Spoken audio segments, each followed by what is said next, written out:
अस्सलाम वालेकुम नाज़रीन, अवामी तराजुर के नए व्लॉग के साथ मैं हूं खालिद भट्टी। आज के इस व्लॉग में हम बात करेंगे कि सुप्रीम कोर्ट के अंदर इख्तलाफात को ख़त्म करने की जो चीफ जस्टिस हैं जनाब याहिया अफरीदी साहब, उनकी जो कोशिशें हैं उनको धचका लगा है और ऐसा लगता है कि उनकी कोशिशें जो हैं इख्तलाफात को ख़त्म करने की वो कामयाब नहीं हुई हैं। जजेस के दरमियान इख्तलाफात बरकरार हैं और ये जो दावा किया जा रहा था कि ये शायद काजी फ़ायज़ ईसा साहब की वजह से इख्तलाफात हैं या ज़ाती नौइयत के अख्तलाफात हैं, तो ये कम अज़ कम वाज़ेह हो गया है कि ये ज़ाती नौइयत के अख्तलाफात नहीं हैं बल्कि ये नज़रियाती और सियासी नौइयत के अख्तलाफात हैं। अगर ये ज़ाती होते तो काजी फ़ायज़ ईसा साहब के रुखसत होने के बाद ये मामला ख़त्म हो जाता और ये मिल के जो नए चीफ जस्टिस हैं उनके साथ मिल के काम कर रहे होते, लेकिन ऐसा नहीं है। बल्कि जो कल के वाक़यात हुए हैं और आज जो सामने आए हैं, ख़त सामने आया है जस्टिस मंसूर अली शाह साहब का और जस्टिस मुनीब अख्तर साहब का, तो उससे वो तो कोई और ही पैगाम जो है वो दे रहा है। क्या सूरत हाल है, सूरत हाल किस तरफ जाती हुई नज़र आती है, इस सारे मामले के ऊपर आज के इस ब्लॉग में हम बात करेंगे। आपसे गुजारिश है कि अगर आपने हमारा चैनल अभी तक सब्सक्राइब नहीं किया उसको सब्सक्राइब कर लें। आपको ब्लॉग पसंद आए इसको शेयर करें, लाइक करें और महज़ब अंदाज से अपनी राय का इजहार करें। बेल आइकन जरूर दबा दें, टल्ली ज़रूर खड़का दें। अब हम बढ़ते हैं अपने आज के मौजू की तरफ। नाज़रीन, हुआ ये कि 31 तारीख को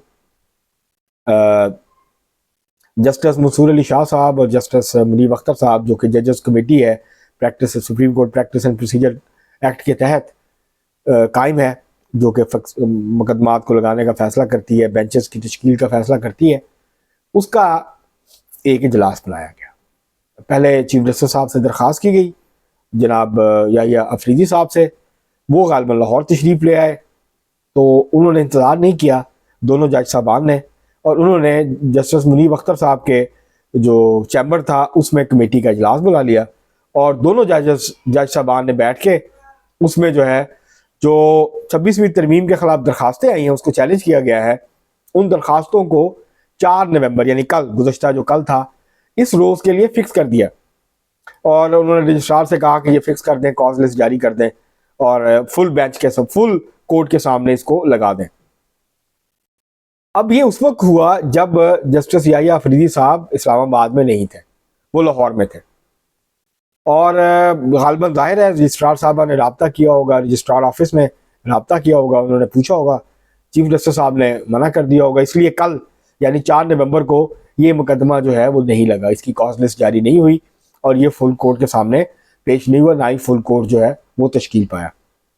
उसके ऊपर आज सुबह एक ख़त, रात का एक ख़त मंजर आम पे आया, लेकिन सुबह वो मीडिया न्यूज़ चैनल्स की जीनत बना। उस ख़त के अंदर जस्टिस मुनीब अख्तर साहब ने और जस्टिस मंसूर अली शाह साहब ने चीफ जस्टिस साहब को ये बावर करवाया, उनको याद दिलाया कि ये कमेटी का इजलास था, जो supreme court practice and procedure committee है, उसका सेक्शन 2 है, उसके तहत ये इजलास बुलाया गया और इसके फैसला जो है वो बाइंडिंग है। तो आप फौरी तौर के ऊपर जो है इसको, हमें बहुत गहरी तशवीश है कि ये 4 नवंबर को नहीं लगा, तो आप ऐसा करें कि 4 को नहीं लगा तो इसी हफ्ते में आप इसको फिक्स कर दें और फुल कोर्ट जो है उसके सामने ये सुना जाएगा। अब मसला ये है कि जस्टिस मंसूर अली शाह साहब और जस्टिस मुनीब अख्तर साहब ने ये नतीजा अखज़ कर लिया है अपने तौर पर कि उनको ये सुप्रीम कोर्ट को ये मुकदमा सुनने का इख्तियार है, जबकि 26वीं आईनी तरमीम के बाद सुप्रीम कोर्ट अब ये मुकदमा नहीं सुन सकती, बल्कि सुप्रीम कोर्ट में आज जो जुडिशल कमीशन ऑफ पाकिस्तान का इजलास होगा 2 बजे दोपहर को, उसके अंदर जो आईनी बेंच या आईनी बेंच के लिए जो जजेस नामजद होने हैं उनका फैसला होना है। जब ये आईनी बेंच बन जाएगा तो उसके बाद फिर ये जो इस तरह के मुकदमात हैं ये उनके सामने, उस बेंच के सामने पेश होंगे और उसके ऊपर वो फैसला करेंगे। जो सुप्रीम कोर्ट है वो आईनी मुकदमात के ऊपर अब समाअत का इख्तियार नहीं रखती 26वीं आईनी तरमीम के तहत, लेकिन क्योंकि जस्टिस मुनीब अख्तर को तो पुरानी आदत है अपनी मर्जी से आइन की तशरीह करने की, आइन को दोबारा लिखने की, रीराइट करने की, अब जस्टिस मंसूर अली शाह साहब को भी ये शौक जो है उनके अंदर भी पैदा हो गया और वो भी इसी राह पे चल पड़े हैं। तो बज़ाहिर ये लगता है कि जस्टिस याहिया अफरीदी साहब 26वीं आईनी तरमीम के ऊपर अमल दरामद करना चाहते हैं। पहली बात तो ये, अगर 26वीं आईनी तरमीम पसंद नहीं थी तो इनको ये चीफ जस्टिस के साथ बैठे क्यों है उस कमेटी में, क्योंकि चीफ जस्टिस जो है याहिया अफरीदी साहब ये तो इसी 26वीं आईनी तरमीम के नतीजे में चीफ जस्टिस बने हैं, उसके बगैर तो वो चीफ जस्टिस नहीं बन सकते थे। तरमीम ना होती तो जस्टिस मंसूर अली शाह साहब चीफ जस्टिस बनते, लेकिन ऐसा नहीं हुआ। और जस्टिस याहिया अफरीदी बन गए। उसके बाद वो प्रैक्टिस एंड प्रोसीजर कमेटी जो थी उसके अंदर भी दोबारा उन्होंने शामिल कर लिया। जस्टिस याहिया अफरीदी साहब ये चाहते थे या हैं कि जो सुप्रीम कोर्ट के अंदर इख्तलाफात हैं जजेस के, उनको कम से कम किया जाए, मिनिमाइज किया जाए या खत्म किया जाए। लेकिन दूसरी तरफ से जिस किस्म का गुडविल जेस्चर शो किया था जस्टिस याहिया अफरीदी साहब ने, दूसरी तरफ से वो शो नहीं किया गया। वो अपनी हठधर्मी पे कायम है, वो अपनी पोजीशन के ऊपर खड़े हैं। ये उनकी नजरियाती पोजीशन है। नजरियाती पोजीशन क्या है कि सुप्रीम कोर्ट के मामले में पार्लियामेंट को ना कानून साजी का इख्तियार है, ना तरमीम का इख्तियार है आइन के अंदर। ये काम हम कर सकते हैं अपने फैसलों के जरिए। तो ये वो बहस है जो आज की नहीं है, काफी पुरानी है, लेकिन अब ये बहस शिद्दत इख्तियार कर गई है। और दो जजेस के इसके हवाले से ख्यालात हैं, दो धड़े हैं सुप्रीम कोर्ट के अंदर। एक धड़ा ये समझता है कि हमें हक है कि हम अपनी मर्जी से आइन की तशरीह करें, मनपसंद तशरीह करें, आइन को एक तरफ रखें, आइन की खिलाफ वर्जी करें, और लेकिन हमें यह इख्तियार है कि हम आइन की अपनी मनपसंद तशरीह करें और इस तशरीह करते हुए हम आइन के अंदर वो अल्फाज डाल दें जो नहीं है और आइन को दोबारा लिख दें। तो ये हमारा इख्तियार है। पार्लियामेंट को ये इख्तियार नहीं है कि वो सुप्रीम कोर्ट के हवाले से कानून साजी करे। मसलन 1980 में जनरल ज़ियाउल हक ने, एक फौजी आमर ने, सुप्रीम कोर्ट के रूल्स बनाए थे।